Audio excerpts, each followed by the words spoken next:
Olá, amigos, sejam todos bem-vindos a esse novo estudo chamado Evangelistas da Segunda Milha. Este é um novo projeto da União Norte Brasileira, justamente para continuar evangelizando as pessoas que já foram batizadas e agora alcançar os seus familiares. Estamos felizes porque você está nos acompanhando nesta primeira parte, nesse primeiro programa. E nós convidamos duas pessoas muito especiais para nós e nós queremos apresentar a vocês esses nossos amigos que estão conosco e irão nos acompanhar. Em primeiro lugar, o pastor Francisco. Pastor Francisco, seja muito bem-vindo, fala para nós qual é a sua atividade, onde você mora, fala um pouquinho da sua família também para os nossos amigos que estão em casa nos acompanhando. Muito bem, nós estamos aqui com vocês nessa programação muito especial, felizes pelo pastor Mitchell ter nos convidado. Eu estou vindo do Maranhão, especialmente no norte do Maranhão, ali em São Luís, que fica a nossa sede da Associação Maranhense. E nós estamos no departamento de evangelismo para toda aquela região norte do Maranhão. Muito bem, pastor Francisco morou um tempo na Bolívia, né? Fala um pouco de espanhol, também é casado, tem quantos filhos, pastor?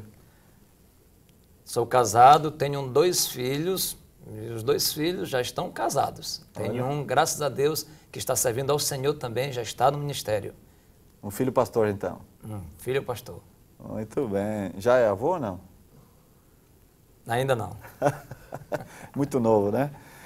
E também nos acompanha nosso querido amigo pastor Fábio. Pastor Fábio, seja muito bem-vindo ao programa, ao estudo da Segunda Milha. Conta um pouquinho também para os nossos amigos qual é a sua atividade, onde você reside, fala um pouquinho também da sua família.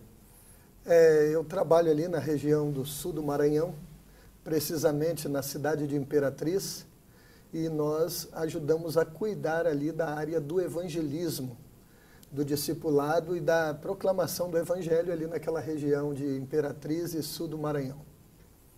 Pastor Fábio também é casado, pastor Fábio? Tem casado. Quantos filhos? 2 filhos, o Wesley e a Evelyn. Muito bem.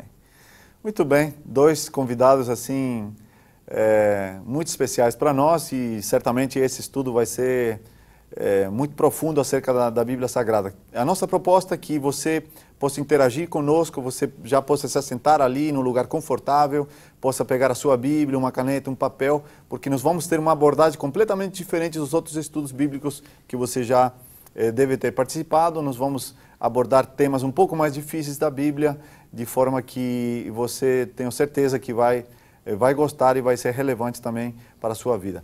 Por favor, antes de nós começarmos a abrir a Bíblia, feche seus olhos, nós vamos ter uma pequena oração. Vou pedir para o pastor Fábio elevar uma pequena prece ao nosso Deus. Senhor, a Tua palavra será aberta, que o Senhor nos dê a sabedoria do céu, que o Senhor nos ajude a compreender a Tua palavra, colocar em prática, que corações sinceros sejam alcançados através desse estudo bíblico, em nome de Cristo Jesus. Amém. Amém. Amém. Muito bem. A primeira pergunta é a seguinte, amigo, se você que está em casa.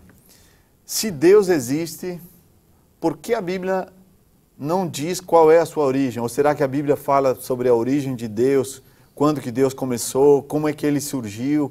Muitas pessoas se perguntam isso. A Bíblia fala sobre a origem de Deus? Deus teve um início? Pastor Mitchell, veja só. Os Salmos 90, verso 2, diz o seguinte: antes que os montes nascessem e se formassem a terra e o mundo, de eternidade a eternidade, Tu és Deus. Então vejam só, eu não tenho dúvida, né? Veja só que essa talvez seja uma das perguntas aí mais difíceis da Bíblia, mais né? difíceis, que mais tem inquietado as pessoas. Porque a Bíblia começa falando assim, né, pastor Francisco? No princípio criou Deus os céus e a terra. Mas a Bíblia não diz quem foi que criou Deus e como Deus chegou à existência. Eu quero trazer também Êxodo capítulo 3, a partir do versículo 13, nos diz o seguinte: disse Moisés a Deus, eis que, quando eu vier aos filhos de Israel e lhes disser, o Deus de vossos pais me enviou a vós outros, e eles me perguntarem, qual é o seu nome? Que lhes direi? Disse Deus a Moisés, eu sou o que sou. Disse mais ainda, assim dirás aos filhos de Israel, eu sou, me enviou a vós outros. Disse Deus ainda mais a Moisés, assim dirás aos filhos de Israel, o Senhor, o Deus de vossos pais, o Deus de Abraão, o Deus de Isaque, o Deus de Jacó, me enviou a vós outros. Este é o meu nome eternamente. Eu quero frisar isso bem aqui. Ele diz que esse é o meu nome eternamente. Eu sou. Ou seja, aí complicou. Não tente me interpretar. Eu sou o dono de tudo, o criador de todas as coisas. Eu sou. Então, quando lhe interpelarem ao meu respeito, diga isso que eu estou dizendo a você. E como é que a gente acaba acreditando nisso, pastor? Como é que a gente, assim, tudo bem, eu fiz uma pergunta aqui, vocês leram 2 textos da Bíblia, você leu, diz que Deus, ele, lá no Salmo 90, né? 90, verso 2. Diz que Deus, desde a eternidade. Aí agora o pastor leu um verso lá no livro de Êxodo que diz também que meu nome é eterno. Quer dizer, e aí? Pastor, tem algumas coisas que a gente só compreende pela fé. E a questão que nós acabamos de entrar aqui, sobre a origem de Deus, o surgimento de Deus, é uma dessas coisas. A fé é a certeza, né, daquilo que nós não vemos. Deus existe. Não é o fato de nós não entendermos o cérebro que ele não existe. O cérebro existe. Às vezes pode ser que nós queremos, ou algumas pessoas que estão nos vendo, queiram levar a Deus para um laboratório, querer mostrar através de uma coisa física que realmente Deus existe, mas como você está falando, tem coisas que a gente não vê, mas sabe que existem, né? Tentar entender o surgimento, a origem de Deus é tentar colocar o oceano dentro de um copo. A mente finita jamais irá entender a mente infinita. Deus não pode ser compreendido por mim, por você, mas a sua autorrevelação nos diz quem Ele é. E como é que a gente então pode compreender a Deus assim? Você falou, usou uma palavra aí, a fé. Os nossos amigos estão em casa. E alguém pode dizer assim, mas pastor, você está falando aí porque você é da igreja e tal, mas eu não tenho fé. Como é que eu posso chegar a ter essa fé? Eu vejo assim, pastor Mitchell. Sem fé é impossível nós avançarmos. Sem fé, meus queridos, é impossível nós agradarmos a Deus. Agora, a Bíblia também nos traz uma solução. Se nós ouvirmos a palavra de Deus, a fé vem por este canal. Então, quando nós nos damos ao estudo de Deus, é isso que nós queremos trazer a lume aqui para vocês, quando nós estudamos a palavra de Deus, então o Espírito do Senhor vai nos iluminando para nós entendermos quem Ele é, a sua vontade, toda essa essência. Mas só tem este caminho, se nós o buscarmos, se nós ouvirmos dele. Então quer dizer, por exemplo, nós estamos falando aqui, se tem algum amigo ali que ele não acredita, ele queria encontrar na Bíblia alguma coisa que falasse sobre o início de Deus, ele não vai encontrar. Porque a Bíblia fala que Deus é eterno. E como é que é mais ou menos isso? Ele teria que entender primeiro a eternidade, né? De eternidade a eternidade, tu és Deus. E como nenhum de nós vai ser capaz de entender a eternidade... Como é que vai compreender Deus? Aí né? então vem a segunda parte que o pastor acabou de mencionar aqui, que é através da fé. Agora, se a pessoa não tem fé, não desanime, porque ele acabou de dizer aqui, a Bíblia diz que a fé vem pelo... ouvir da palavra de Deus. Quer dizer que se ele não tem fé, se ele continuar estudando conosco, nesse estudo, a segunda milha, que apenas está hoje começando, mas que vai se tornar ainda melhor, ele poderá desenvolver essa fé, não é isso? Sem dúvida. Agora, uma outra pergunta que eu tenho aqui comigo, se Deus, a Bíblia diz que Deus é Espírito, né? Não é isso? Exato. Deus é Espírito. Então a pergunta é, ele não é como a gente? Ele não tem carne, ele não tem mãos, ele não tem pele, não tem ossos. Será que a Bíblia tem alguma coisa assim ou não? Às vezes já fizeram essa pergunta, ou fizeram essa pergunta para você que está em casa. Como é que é Deus ao final? Ele tem 2 olhos mesmo, como a gente, ele tem 2 mãos. A Bíblia, me parece que a Bíblia diz que nós somos feitos à imagem e semelhança de Deus. Mas será que que isso quer dizer, pastor Francisco, pastor Fábio? Eu quero convidar os amigos também que estamos assistindo para abrirem suas Bíblias, por favor. Vamos ver em João, o Evangelho de João, no capítulo 4 e o versículo 24. João, capítulo 4. O Evangelho de João, capítulo 4. No Novo Testamento. No Novo Testamento, o versículo 24. Ok. Deus é Espírito, e importa que os seus adoradores o adorem em espírito e em verdade. aqui tem a ver com adoração. Como nós tratamos o assunto ainda há pouco, a existência de Deus. Então, são mentes finitas tratando de assuntos e de um Deus infinito. Então, às vezes é mais fácil a gente dizer o que Deus não é do que dizer o que Ele realmente é. Às vezes torna mais fácil. Então, em termos de adoração, nós entendemos que nós estamos adorando um Deus, que Ele é invisível, porém, Ele é um Deus pessoal. Ele é um Deus que atua em todo o seu mundo criado. Talvez seja difícil para determinadas pessoas entenderem este raciocínio, mas a lógica que a Bíblia nos dá é que realmente Ele é pessoal, é que realmente Ele existe e que Ele se faz presente em nosso meio, em todas as circunstâncias de nossa vida. Agora, uma pergunta difícil. Deus é de carne e osso, pastor Fábio? Pastor, eu acredito que Deus é espírito, como Francisco começou o estudo aqui, a resposta dele, mas vejam só, a Bíblia também diz que nós fomos feitos à imagem e à semelhança de Deus. Então, pastor, no meu entender, eu acredito que sim. Veja só que interessante que quando Jesus esteve aqui na Terra, Ele assumiu a forma de um corpo humano. Obviamente que Deus se tornou carne, a Bíblia diz.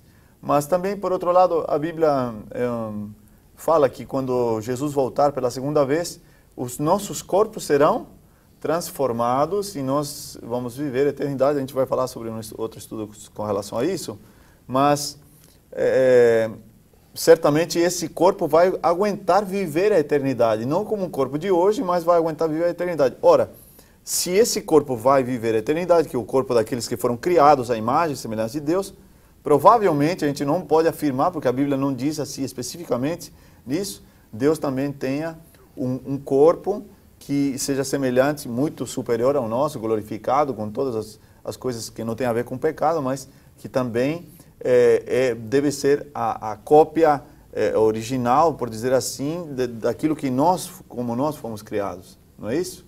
Então, só que a gente não pode aqui ficar falando coisas que a Bíblia não revela. A Bíblia não revela isso, mas como o pastor disse, Deus é Espírito. Alguma coisa mais que vocês queiram acrescentar? Sim. A preocupação de Deus trazer este assunto para nós, ok? Na pena inspirada dos seus profetas, é que nós devemos entender que a nossa adoração deve ser dessa maneira, porque nas culturas passadas e até na nossa cultura também, as pessoas estão acostumadas de adorar algo palpável. Exatamente. E a questão aqui é espiritualizar, é dizer o seguinte, que Deus ele existe, só que você não está vendo, por isso adoração em espírito e em verdade. Acho que o pastor Francisco agora chegou no ponto fundamental. Sim, e digo-lhe, pastor, ainda, por exemplo, em 1 João, capítulo 1 e versículo 5, lá diz que Deus é luz. Também... Como é que você pode medir a luz, né? Exatamente. 1 João, no capítulo 4, versículo 8, diz que Deus, um versículo muito conhecido, também dos nossos queridos, que Deus é amor. Então, Ele existe. O fato de você não estar mirando ali uma figura, isso não pode atrapalhar a tua adoração. E isso eu acho que ainda aumenta mais a nossa crença de que esse Deus é muito maior do que a gente, aquilo que você falava, pastor Fábio. Porque nós, como seres humanos, estamos acostumados ou a adorar uma imagem, ou a adorar uma coisa palpável e visível, mas esse Deus, essa imagem, desse pedaço de pau, de madeira, ele é muito pequeno comparado com esse Deus que nós temos, que a Bíblia apresenta. Tem outra pergunta aqui que surge nesse estudo nosso. Se Deus é um, por que a Bíblia diz que são 3 pessoas? Ok, boa pergunta, né, pastor? Acho que muita gente gostaria de ter uma ideia disso. Exato. Deuteronômio 6, 4, 5 e 6.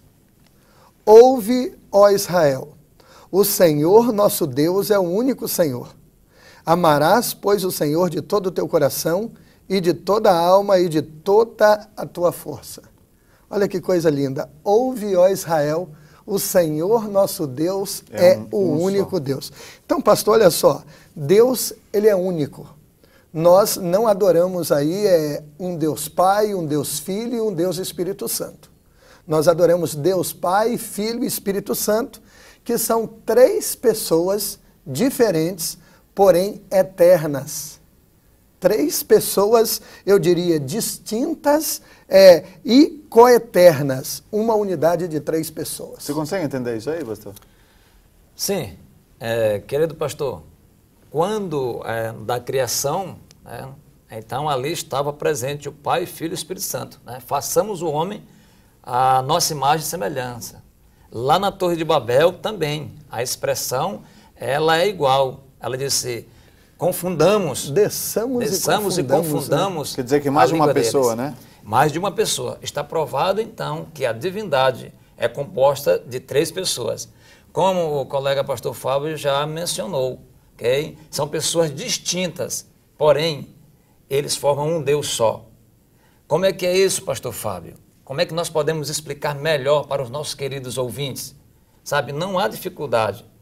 Nós precisamos entender que o Pai, o Filho e o Espírito Santo, eles trabalham de comum acordo para nos salvar. É isso que é o trabalho deles. É que às vezes nós queremos nos aprofundar em determinado tipo de coisa e tal, e detalhes. A questão é que Pai, Filho e Espírito Santo, desde o começo de toda a criação, faz tudo para o benefício do ser humano. Eu entendo, sabe como? Por exemplo, a família Duarte, né? Okay. A família Duarte é composta por 4 pessoas. A primeira família, você, sua esposa e seus 2 filhos. São 4 pessoas. Mas quando falta um deles, a família Duarte está completa? Não, né? Mas todos eles são iguais? Você é seu filho? Não, seu filho é a sua esposa? De maneira nenhuma. Então veja, eu entendo mais ou menos assim, Deus, eles são 3 pessoas, Pai, Filho e Espírito Santo, mas cada um deles tem uma função diferente no plano de salvação. Exatamente. O Pai fazendo uma coisa, o Filho vindo à terra para morrer por cada um de nós, e ressuscitando, ascendendo o céu, e o Espírito Santo na função dele de convencer os corações. Exatamente, bom, pastor. Estamos chegando quase já ao final do nosso estudo, e eu tenho mais uma pergunta que sim, me veio aqui na minha cabeça. Colegas, amigos, vocês falaram aqui, e a Bíblia também falou que Jesus faz parte de Deus, ele é uma pessoa de Deus. Mas se Jesus é Deus, e ele veio à terra e morreu, pode Deus morrer? Muito bem. Queridos, para respondermos essa pergunta do pastor Mitchell, gostaria que vocês abrissem suas Bíblias também, por favor, e nos acompanhem em Miqueias capítulo 5 e versículo 2. Miqueias está no Velho Testamento? Está no Antigo Testamento, aproximadamente lá pelo meio da Bíblia. No finalzinho do Antigo Testamento. É o livro curtinho, né? Miqueias, Miqueias 5, versículo 2. Ele diz assim, e tu, Belém Efrata, pequena demais para figurar como um grupo de milhares de Judá, de ti me sairá o que há de reinar em Israel, e cujas origens são desde os tempos antigos, desde os dias da eternidade. Aqui é uma profecia, meus queridos. Está falando de quem? Para o Senhor Jesus Cristo, onde ele iria nascer, e aqui está nos dizendo o seguinte, que ele é desde os tempos eternos, desde os dias da eternidade. Então ele é Deus. Então ele é Deus, é eterno. Agora, nós vamos entender algo sobre a pergunta que o senhor fez, se ele pode morrer. Como é que Deus pode morrer? Bom, nós temos também João capítulo 1, versículo 3, vou dizer para vocês. Então, João está dizendo o seguinte, que o verbo se fez carne. Agora, o Deus que está predito aqui na profecia, ele se fez carne. E ele veio habitar entre os homens. Agora, para nós entendermos esse mistério todo, às vezes não é tão fácil assim, mas é compreensível. Porque se ele se fez carne, agora ele se fez humano. Se ele se fez humano, agora nós vamos chegar lá na cruz do Calvário. Porque as duas naturezas, ele é humano e ele é divino. Quem foi que morreu na cruz do Calvário? Deus é imortal, Deus não pode morrer. Quem morreu ali, meu querido pastor Mitchell, foi a humanidade de Cristo. Olha, esse estudo ficou interessante, né, pastor Fábio? Sem dúvida.